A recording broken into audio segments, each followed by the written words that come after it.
La historia de Gedeón, también conocido como Gideón, es una de las más fascinantes y detalladas en el libro de Jueces en la Biblia. Gedeón era un hombre común, pero fue llamado por Dios para liberar a los israelitas de la opresión de los madianitas. Su viaje desde la duda hasta la fe inquebrantable y su eventual liderazgo exitoso ofrece profundas lecciones sobre la valentía, la fe y la obediencia a Dios. Para explorar su historia con mayor detalle y profundidad, debemos contextualizar su vida, examinar sus desafíos, sus victorias y su legado. El contexto de Israel. Para entender plenamente la historia de Gedeón, es importante situarla en el contexto del libro de Jueces. Después de la muerte de Josué, los israelitas se encontraban en una situación constante de caos y desobediencia. Se desviaban repetidamente del camino de Dios, lo que resultaba en opresión por parte de naciones vecinas. Esta era una era de apostasía y rebelión cíclica. El pueblo de Israel abandonaba a Dios, sufría la opresión, clamaba a Dios por ayuda, y Dios les enviaba un juez para liberarlos. En el caso de Gedeón, los israelitas estaban bajo el yugo de los madianitas. Los madianitas, en alianza con los amalecitas y otros pueblos del oriente, invadían y saqueaban las tierras de Israel, destruyendo sus cosechas y robando su ganado. Este ciclo de opresión había dejado a los israelitas en un estado de desesperación y pobreza extrema. La situación era tan grave que muchos israelitas se escondían en cuevas y fortalezas para evitar ser descubiertos por los invasores. El llamado de Gedeón. Gedeón, hijo de Joás, vivía en Ofra y era un hombre ordinario, dedicado a trabajar en el campo. Un día, mientras estaba trillando trigo en un lagar para esconderlo de los madianitas, el ángel del Señor se le apareció y le dijo: «El Señor está contigo, valiente guerrero». Gedeón, sorprendido y dudoso, respondió: «Si el Señor está con nosotros, ¿por qué nos ha sobrevenido todo esto? ¿Dónde están todas sus maravillas que nuestros padres nos contaron?». El ángel del Señor le dijo que él sería quien liberaría a Israel de los madianitas. Gedeón, sintiéndose insignificante y sin capacidad, expresó su duda: «¿Cómo puedo yo salvar a Israel? Mi clan es el más débil de Manasés, y yo soy el menor en mi familia». Pero Dios le aseguró: «Yo estaré contigo, y derrotarás a los madianitas como a un solo hombre». La prueba de la llama. Gedeón, buscando una confirmación de que realmente era Dios quien le hablaba, pidió una señal. Preparó un cabrito y panes sin levadura y los puso sobre una roca. El ángel del Señor tocó la ofrenda con la punta de su bastón, y un fuego brotó de la roca, consumiendo la carne y el pan. Gedeón, temeroso y asombrado, construyó un altar al Señor en ese lugar, llamándolo El Señor es Paz. Destruyendo el altar de Baal. Esa misma noche, Dios le dio a Gedeón una misión aún más audaz: destruir el altar de Baal que su padre había erigido y cortar el poste de acera que estaba junto a él. Luego, debía construir un altar al Señor y ofrecer un sacrificio utilizando la madera del poste de acera. Gedeón, temiendo la reacción de su familia y la comunidad, hizo lo que Dios le pidió, pero lo hizo de noche. A la mañana siguiente, la gente del pueblo descubrió lo que había sucedido y exigió la muerte de Gedeón. Joás, el padre de Gedeón, defendió a su hijo diciendo: «¿Por qué han de defender a Baal? Si Baal es un dios, que él mismo contienda con el que ha derribado su altar». Desde entonces, Gedeón fue llamado Jerobaal, que significa que Baal contienda contra él. Reuniendo al ejército. Con el espíritu del Señor sobre él, Gedeón tocó el cuerno y convocó a los hombres de Manasés, Aser, Zabulón y Neftalí para que se unieran a él en la lucha contra los madianitas. Pero aún dudaba y buscaba otra confirmación de Dios. Pidió una señal con un vellón de lana. Si el vellón estaba mojado de rocío mientras el suelo alrededor estaba seco, sabría que Dios salvaría a Israel por su mano.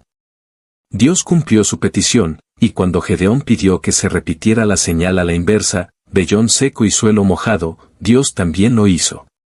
Reducción del ejército. Con su fe renovada, Gedeón reunió a su ejército, pero Dios le dijo que eran demasiados. Si ganaban con un ejército tan grande, podrían pensar que su victoria fue por su propia fuerza. Dios ordenó a Gedeón que enviara a casa a los que tuvieran miedo. 22.000 hombres se fueron, quedando 10.000. Aún así, Dios dijo que eran demasiados. Hizo que Gedeón llevara a los hombres al agua y observó cómo bebían. Aquellos que lamieron el agua con la lengua, como los perros, fueron apartados. Solo 300 hombres bebieron llevándose el agua a la boca con la mano. Dios dijo que con esos 300 hombres liberaría a Israel. La estrategia y la victoria. Gedeón, con sus 300 hombres, se preparó para la batalla. Dios le dijo que, si tenía miedo de atacar, bajara al campamento madianita con su siervo Purá. Gedeón lo hizo y escuchó a un soldado madianita contar un sueño a su compañero: soñé que un pan de cebada rodaba hacia el campamento madianita, golpeando una tienda con tal fuerza que la volcaba y la dejaba aplastada. Su compañero respondió: esto no puede significar otra cosa que la espada de Gedeón, hijo de Joás. Dios ha entregado a Madián y todo el campamento en sus manos. Fortalecido por esta confirmación, Gedeón regresó al campamento israelita y organizó a sus hombres en 3 grupos. Les dio trompetas y cántaros vacíos con antorchas dentro. Al acercarse al campamento madianita en medio de la noche, hicieron sonar las trompetas, rompieron los cántaros y sostuvieron las antorchas en alto, gritando: por la espada del Señor y de Gedeón. El estruendo y la confusión hicieron que los madianitas se atacaran entre sí y huyeran en desbandada. Gedeón y su ejército los persiguieron, logrando una victoria completa con la ayuda de las tribus israelitas que se unieron a la persecución. La rechazada oferta de liderazgo. Después de la victoria, los israelitas quisieron hacer de Gedeón su rey, pero él rechazó la oferta diciendo: no gobernaré sobre ustedes, ni mi hijo gobernará sobre ustedes. El Señor gobernará sobre ustedes. Sin embargo, pidió un pendiente de oro de cada uno de los despojos del enemigo. Con el oro recolectado, Gedeón hizo un efod, un objeto de culto que se convirtió en una trampa para los israelitas, llevándolos a la idolatría. El final de Gedeón. Gedeón tuvo 70 hijos, porque tenía muchas esposas, y un hijo llamado Abimelec con una concubina en Siquem. Tras la muerte de Gedeón, los israelitas volvieron a sus caminos corruptos, adorando a Baal Berit. No mostraron lealtad a la familia de Gedeón, a pesar de todo lo que él había hecho por Israel. Lecciones de la historia de Gedeón. La historia de Gedeón nos enseña varias lecciones importantes. Con la humildad y la dependencia de Dios, Gedeón se consideraba el más insignificante de su familia y su clan, pero Dios lo eligió precisamente por su humildad. La reducción del ejército de Gedeón nos recuerda que Dios no necesita grandes números para lograr sus propósitos, Él puede usar lo pequeño y débil para mostrar su poder. A pesar de sus dudas y temores, Gedeón obedeció a Dios.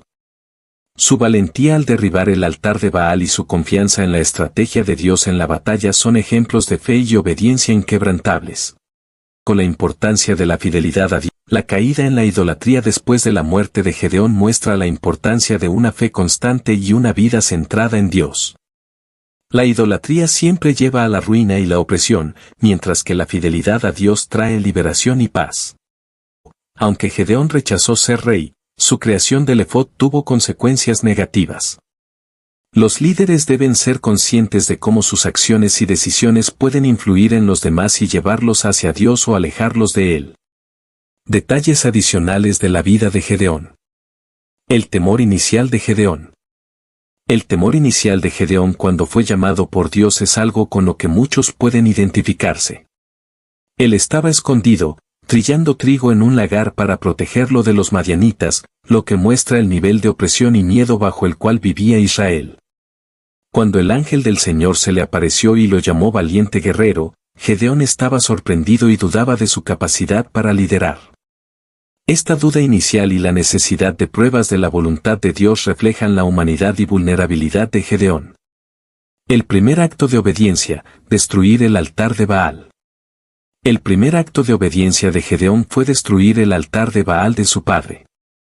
Esta tarea no solo era peligrosa debido a la posible reacción de la comunidad, sino que también significaba desafiar directamente las prácticas religiosas de su familia y su pueblo. La decisión de hacerlo de noche muestra su temor, pero también su compromiso de obedecer a Dios a pesar de sus miedos. La defensa de su padre Joás al desafiar a los defensores de Baal también fue un momento clave que permitió a Gedeón continuar su misión. La señal del vellón. La petición de Gedeón por señales con el vellón es un ejemplo de su búsqueda de confirmación y seguridad en la voluntad de Dios.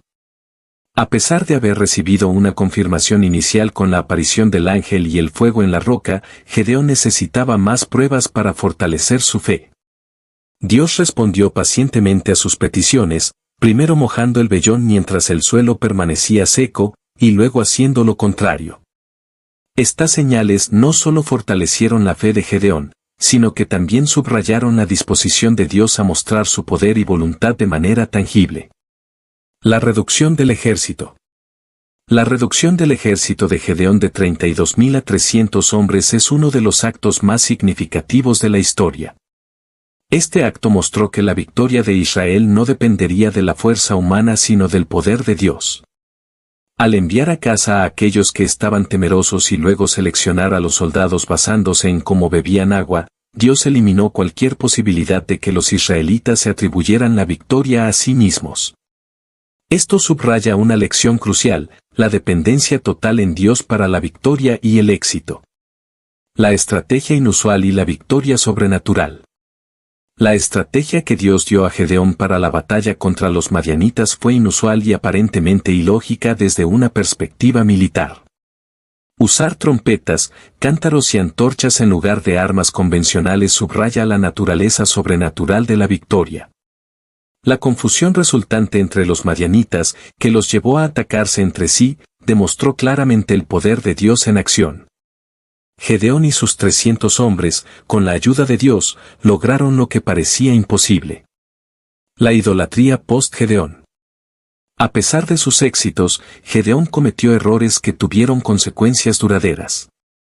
La creación del efod, aunque podría haber sido bien intencionada, se convirtió en un objeto de idolatría para los israelitas. Este incidente subraya la importancia de la fidelidad continua a Dios y la vigilancia contra la idolatría. El efod, destinado a ser un símbolo de adoración y recordatorio de la victoria de Dios, se convirtió en una trampa que alejó a los israelitas de Dios. El legado de Gedeón. El legado de Gedeón es complejo. Por un lado, es recordado como un juez valiente y obediente que liberó a Israel de la opresión. Por otro lado, su creación del efod y el retorno de los israelitas a la idolatría después de su muerte muestran las fallas humanas y la dificultad de mantener la fidelidad a Dios. La historia de Gedeón nos recuerda que incluso los líderes más piadosos y exitosos son humanos y propensos a errores. Nos enseña la necesidad de una devoción continua y una dependencia constante en Dios. Conclusión. La historia de Gedeón es un testimonio poderoso de cómo Dios puede usar a personas ordinarias para realizar obras extraordinarias. Su viaje desde la duda hasta la fe, desde la opresión hasta la liberación, es un recordatorio de que con Dios, todo es posible. La historia de Gedeón sigue inspirando a los creyentes hoy, llamándolos a confiar en Dios, obedecer su voz y mantenerse firmes en su fe. Gedeón, con todas sus dudas, temores y eventual valentía, es un ejemplo de cómo Dios puede transformar y usar a cualquier persona que esté dispuesta a escuchar y obedecer su llamado. Su vida es un testimonio de la gracia de Dios, que puede convertir la debilidad en fortaleza y usar lo insignificante para lograr grandes cosas. A través de su historia, aprendemos la importancia de la humildad, la obediencia y la fidelidad continua a Dios.